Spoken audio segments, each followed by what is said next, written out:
Your recession questions answered. Let's have a look. Hello everyone, Florian.heise here and welcome to another episode of HeiseSays. I have a stein of coffee and I thought we'd have a look at this article from Domain discussing the recession and answering questions that people were afraid to ask. Now, I think this is probably a good effort, a good article, particularly considering we have a generation that has never experienced a recession. Now, because my father was in the building game, I got a first-hand childhood to the recession because, builders usually experience it pretty early. I remember many a concern and argument that my parents were having over particular purchases. I think my mother went out and spent a lot on the credit card. My father got a little upset because times were quite tough. Now, I completely support my father's decision. It's funny, the older you get, the more you turn into your parents. And I include my hairstyle in that as well. So, let's have a look at this. All the questions you had about the recession that you were too embarrassed to ask. So let's have a look. Australia is headed into a deep and possibly prolonged recession as the illness pandemic forces businesses to close indefinitely and consumers are ordered to stay home. Well, this is good. The media is actually discussing the fact that we're heading to a recession. Remember, the economy's been depressed since the GFC. We should have had 10% more growth than we've had, and this is on a per capita basis. The numbers all look great. GDP is going up, but you've got to remember our population's still growing. So if you take that into account per person, we're not quite doing as hot as our leaders want you to believe. Or, honestly, they probably don't even look at it to that depth, I would bet. Some economists believe this is just the start of the most calamitous global economic contraction since at least the 30s, when millions of people lost their jobs. In Australia, economists expect the unemployment rate will jump from about 5.2% to at least 11%. Now, that's based on the ABS data. You've got to understand, this is a fraudulent number because people on JobSeeker are unemployed, pretty much, if they're not working. Well, see, that's the thing. You've got JobSeeker who are working. No, it's JobKeeper who are working, still employed. Then you've got JobKeeper who are not working. Are they measuring the difference between those? Because there's government subsidizing all these businesses, all these wages to keep the businesses running, where some of them, frankly, don't even need it. Some of them don't need it, but they're still able to get it. Which, don't worry, it's going to be future generations that are burdened with this debt. It's fine. All these leaders will be gone. NAB chief economist Alan Oster said the economic crisis triggered by the pandemic is very different to anything we've seen before. It has not been led by a loss of confidence in financial institutions nor a credit crunch, such as led the 2007 to 09 GFC. Yes, but this is going to lead to that. Confidence is going to get shattered. Once pressure starts falling, once the impact of rampant QE and money creation starts being felt, nor has it been triggered by high interest rates, wage outbreaks, a catastrophic loss of consumer confidence. Well, consumer confidence is falling quite dramatically. We'll have a look here. You can see it's trending down. Guys, business confidence, I'd call that a catastrophic loss. So, the looming economic crisis is the result of a deliberate effort by governments here and around the world to curb community movements and thereby business activity as they try to protect their population from widespread infection. Yes, it's another government intervention into the economy, all these other things as well, these other disasters, consumer confidence, high interest rates. How will they not affect the results of government intervention in the economy? Supermarkets around the world have been pummeled as companies abandoned their earnings forecasts and investors sold equities in favor of cash. The federal government ushered in a $130 billion JobKeeper assistance package to help businesses keep workers on the payroll.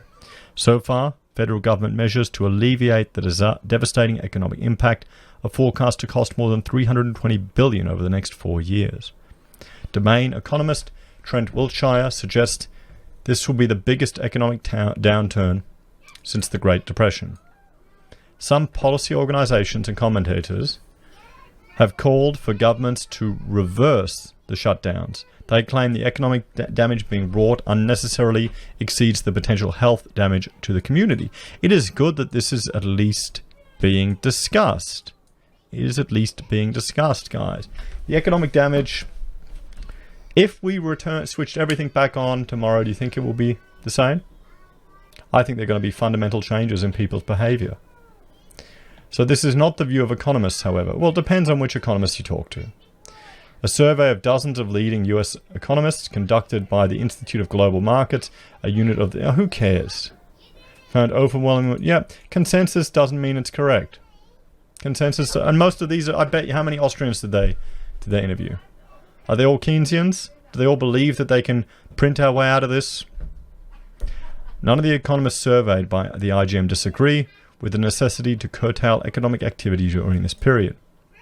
The OECD's Secretary General, Angela Gruria, told ABC The Business Program, the enforced shutdown of business activity reflected the moral duty of governments to protect people ahead of economic goals. Yes, but you're going to harm people by doing that. It's not... People are getting harmed by this. I guess the people that are commenting on it, probably their livelihood hasn't been hit. We are fighting a contagion, he said. We have to stop the spread for human reasons, for ethical reasons, for moral reasons, but also for very pragmatic reasons, in that the longer it lasts, the deeper we will be in a hole. The more GDP we will lose, the longer it will take to get out of that hole. What does it mean for Australians? What all this means for Australians and how it might affect investments such as property values is far from clear. Well, I would argue against that statement. I'd say it's quite clear what's going to happen. It just depends on your confidence in the predictive ability of our economists. I, for one, have very little confidence in their ability to predict the long-term implications of their manipulation of the economies. The problem is everyone's thinking this is just it's all the fault of this pandemic, but the pandemic is pricking the bubble that is the property market here in Australia, for one, and it's going to affect others. You've got to remember, everyone, the years and years of push into the property market has meant that those resources which could have gone to other parts of our economy have been diverted there. So that's less potential growth in other sectors. Accurate economic and financial forecasts are simply not possible yet. And this is because the world's major economies are still a long way from reigniting or reining in the illness. Indeed, there is as much vigorous debate about the economic recovery path as there is about the trajectory rate of the infections. Some economists initially suggested economic growth could snap back by the end of the year, once the peak of the virus has passed. Others now suggest economic growth will contract sharply in the near term and only slowly recover.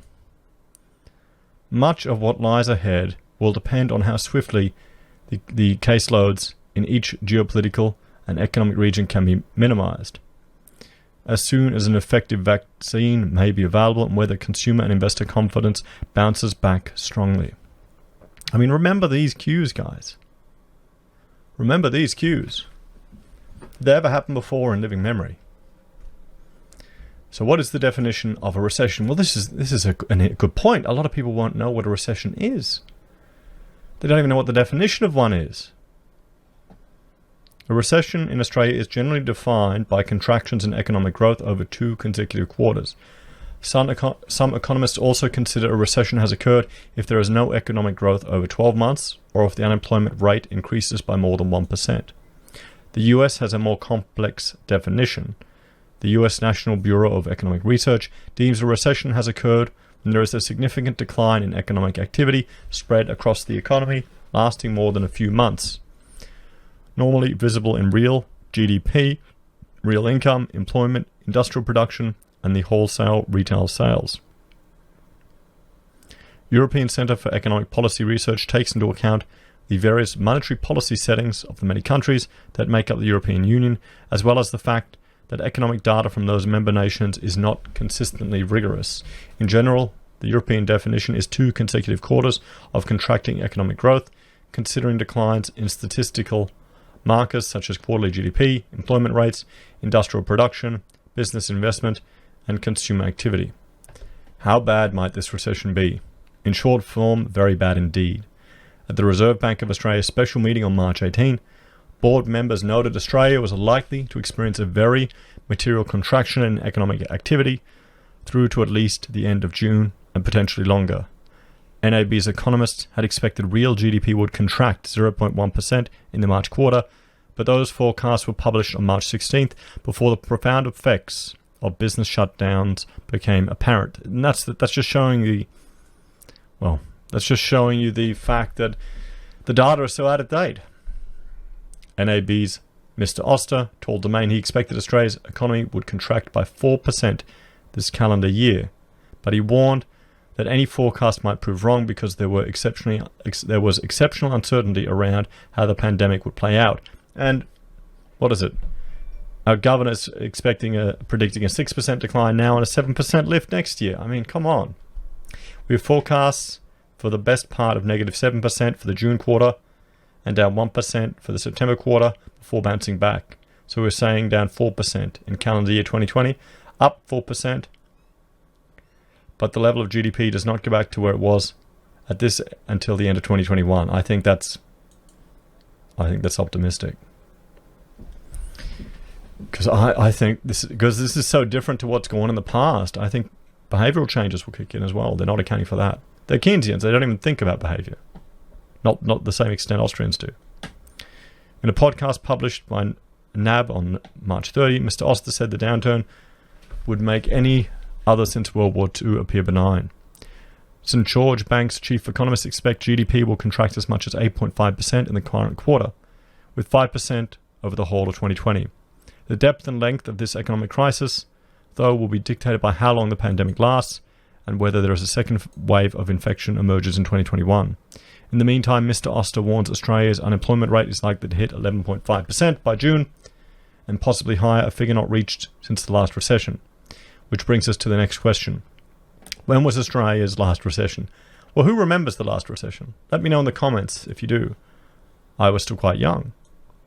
We moved up to Queensland during the last recession because construction work just dried up in Victoria. I think there was a period of time where we were making do thanks to my mother's mobile hair care business, but construction and drafting just disappeared. The last recession in Australia was in 1990. The downturn began in the early 90s and lasted until 92, when unemployment hit 12%. Official interest rates had climbed as high as 17.5% by early 1990 as part of the central bank's effort to hose down inflationary expectations among Australian investors. Mortgage rates for residential property were 17% for much of 89 and 1990, while interest rates on business loans exceeded 20%. Now just think about that, guys.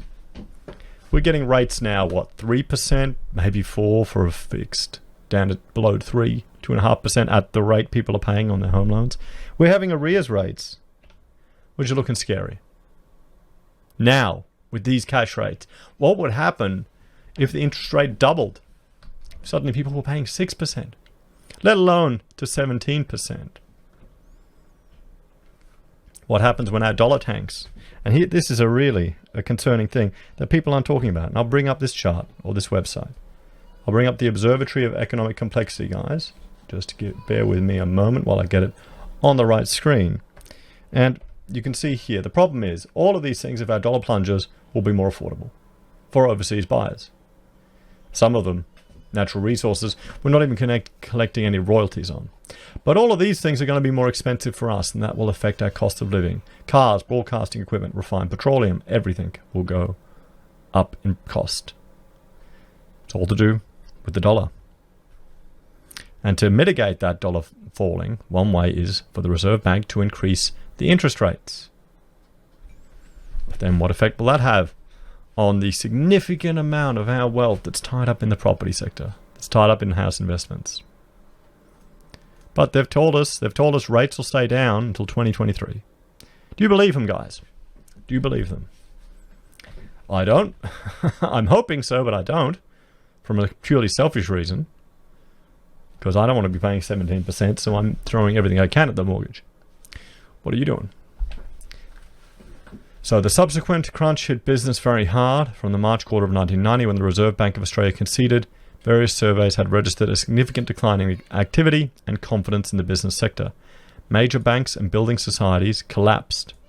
Retailers and construction companies failed, and the economy took many years to recover. More recently, Australia was the only nation in the world not to record a recession during the tumultuous GFC that lasted from 2007 to 2009. While Australia did come close to a recession, it was kept from the brink by Oh, bullshit! No! No. Wrong. By extraordinary fiscal stimulus packages that pump cash into consumers' pockets, spurring spending across the economy. Okay, that's one narrative. I'll present another one to you. Another one. This is our economy. These are our trade partners. 35% of it goes to China. 07, 08, 09. China, to deal with the GFC, increased their production and manufacturing and construction and demand for natural resources significantly. That put increased demand for Australian resources. That also meant that there was more capacity for investment into the Australian property sector and other sectors. Look at that 08, 09. Look at it shooting up from there. So no, I wouldn't say that the fiscal stimulus package is what saves us. It's a Keynesian approach. It's what they think happened. We got bloody lucky, everyone. The building education revolution that they always talk about. I mean, let's have a look at our education results since then. Nope, it's sliding backwards. There we go, 2.8, 8 and 9, everything down. Everything down. There were cases of buildings being demolished and replaced with the exact same thing. Just look at the difference between the procurement outcomes for the private sector and the public sector with BER. It was a nightmare. So yeah. Anyway, back to this. So, how long does a recession last? The obvious answer is there is until it ends, or until economic growth of some order returns. St. George's Bank's Bessa Dida said most recessions in Australia since the 60s have lasted 2 quarters or 6 months. The exception was the 81-83 economic downturn when GDP contraction lasted through 6 of 7 quarters. That prolonged downturn triggered a major restructuring of the Australian economy, beginning with a wages consensus between federal government, the business community and unions. Ultimately, it led to wide-scale reform of the financial market, the free float of the Australian dollar, licenses issued for foreign banks to operate in Australia, and profound changes to rules around what kind of institutions could issue mortgages or personal loans. So can a recession be avoided? I don't know if it's even worth reading that. So what does a recession mean for everyday people? NAB's Mr. Oster put it starkly. Recessions, he said, should be avoided as much as possible because while the amount of economic output lost may be dire, worse was the very great... Okay, I don't agree with this. The problem is, guys, here's the thing. This is the narrative. We need to avoid recessions. Okay, if you avoid challenges or difficult times, you prop up the weak. You prop up the weak businesses. You don't, well, it's just in life. People excel if they have adversity. If you remove adversity, as a parent, if you perhaps helicopter parent, what happens to your children? They wind up shit, useless, whingy little bitches that stay at home playing computer games and not smart enough to turn that into a career. So, yeah, it's the same thing. We're helicopter parenting the economy. So you have all these zombie companies that are propped up that should have failed. There needs to be some creative destruction in capitalism. You need the dead companies, the shitty companies, to fall away, and that creates opportunities for new people to come up and take over, for better people to come up, for people who work a bit harder to come up. Maybe all these companies that Hest is pushing for arbitrary quotas on boards, maybe they should fail and we get new, better ones in their place. So that's the thing. Sure, it's tough, but life is tough. Now, we're at the point, it's been so long since we've had a recession. You've got people that are living hand to mouth, think that good times will always last. People actually believe property always goes up. I say that as a joke. And there are people in the comments saying, yeah, it always goes up. It doubles every few years. Probably because they haven't been alive long enough to remember when it didn't. Or they haven't studied any history. Or they don't understand other examples from around the world. or they don't appreciate the amount of government intervention in our market that's propped up our property sector. I don't blame them. Honestly, our education system, as we see, is not really doing that well. And the news and mainstream media, it's just, well, it only gives you part of the story, doesn't it? So yes, I don't agree with Mr. Oster there. We're going to turn into a weak country. And look at us. You know, we've got no manufacturing capacity. We've got the highest wages in the world. We've got legislation and rules coming out everywhere. Starting up a business is so onerous in Australia. Employing people is such a burden that people would rather employ someone on the other side of the planet to do menial tasks than actually hire someone and train them up here. What does that tell you guys? And, you know, Oster would have no idea. Sure, he'd know the numbers and the statistics, but the day-to-day? They are so destructive and they are brutal. Yes, that's called life. I had a, yesterday I was actually discussing with Mina. I told her she didn't finish her dinner. And she said, okay, you can go and play, that's fine. But I finished my dinner, Frederick, and Odelia, we all finished our dinner. So we all got ice creams after dinner, and Mina didn't. She said, it's not fair. And I told her, why do you think life is fair? You should have eaten your dinner and you would have gotten it. But she says, the cartoon's always saying everything's fair. And I told her that's rubbish. It's not true. Life isn't fair. You have to appreciate that and work with this situation to overcome it. Now here's a question. For raising children, are there any cartoons which teach reality that life isn't fair? Are there any? Please let me know, because all I have is Ryan the Lion and Peter the Parasite from BioShock. That's the only cartoon or thing closest to a cartoon, and that's a satire I can find. Maybe there's a market for that. Because this is the problem. This is just making our nation soft on a national level, where we've got children are soft. I guess this is why they're all terrified the world's coming to an end. They think they have the right to glue themselves to the road in pretentious protests. It's funny how that's all stopped now, hasn't it? Anyway, back to this. You don't have a job, and you're very worried about whether you will lose your job if you have one. People lose hope, they lose their business, and they lose focus on their goals. It can lead to suicides and mental health issues. Is he talking about the lockdown? Is he talking about the lockdown? No, he's not, is he? The economic setback can cause generational crises. People rendered unemployed may struggle to regain a foothold at the jobs market, while others might elect to permanently retire from the workforce. That happens. It's life. If you experience adversity, this could be the best thing for some people. They may lose their job, a shit job they hated. They may decide, you know what, screw it, I'm doing someone else. Step up and take an opportunity. If life gives you lemonades, you make lemons. No, if life gives you lemons, you make lemonade. I guess it's just a mindset of how people respond to these situations. And maybe it's just coming from people who haven't really been through tough times. And realize there's a good, there is a cloud, or there is a light at the end of the tunnel. But yeah, I don't know. What do you think, everyone? St. George's Miss Dita suggests that even with the federal government stimulus measures announced so far, I would still suspect households are worried about their job security, and therefore how long is the economic activity going to be like this? Well, yeah, of course. Of course. So people are going to cut back on their spending. They're going to cut to the bone. They're going to be cheaper than they've never realized they can. One problem is in this situation, are you going to be able to liquefy junk? You're going to realize how much stuff you've wasted money on. How much people have borrowed to buy useless rubbish that they can't sell now. She noted share markets have slumped 30% since late February, when concerns mounted about the rising number of cases outside China, so many households may be seeing the economic effects through the decline in the value of their superannuations. Well, that's the people who didn't flip over to cash.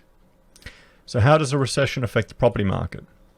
For people with secure income and a firm deposit in hand, this may become an excellent opportunity to buy property.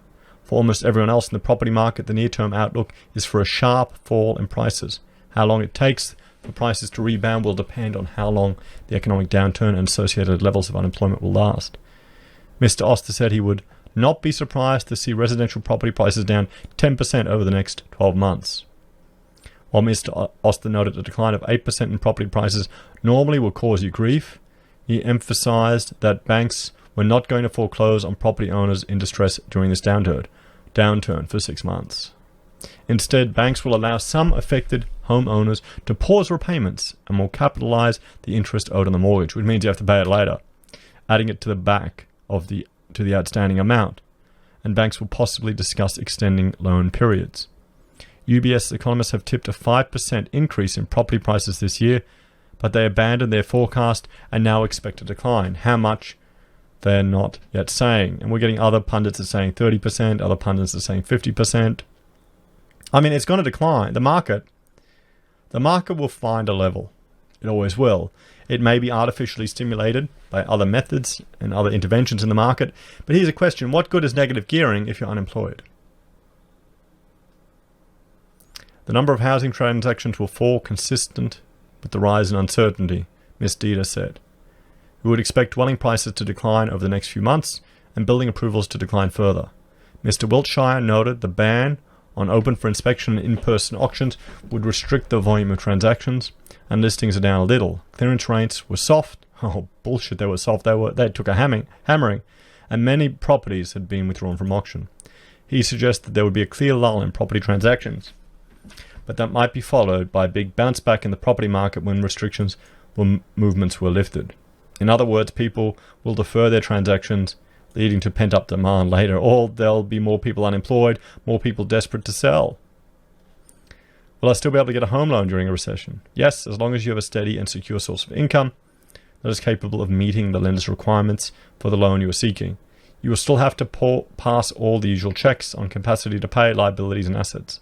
Banks are still open for business, Ms. Dieter said, adding there were quite low variable rates available for homeowners.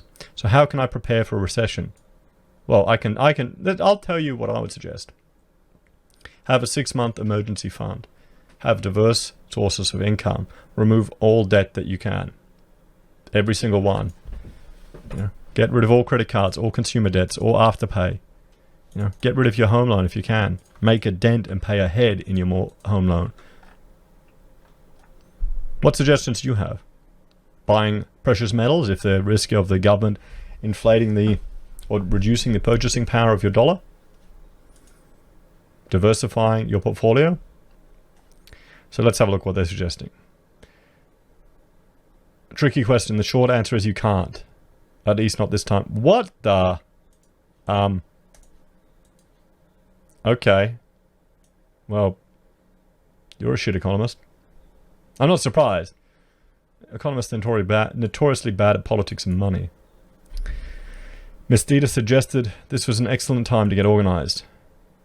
You should have been organized a few years ago. Doing some planning around household budgets for the next year is wise, she said. Read up on the stimulus measures and how they apply to you. Make yourself aware of what all those measures are and what help you can access. Be in touch with your financial institution and make them aware of what is happening to you. Try to plan ahead and figure best case and worst case scenarios. It is important in this time. Wow, that's much softer advice than I do. Sell everything you can. Get cash. Pay down debts. Learn how to fast. Go a week without food. Everyone can do it if you're normal.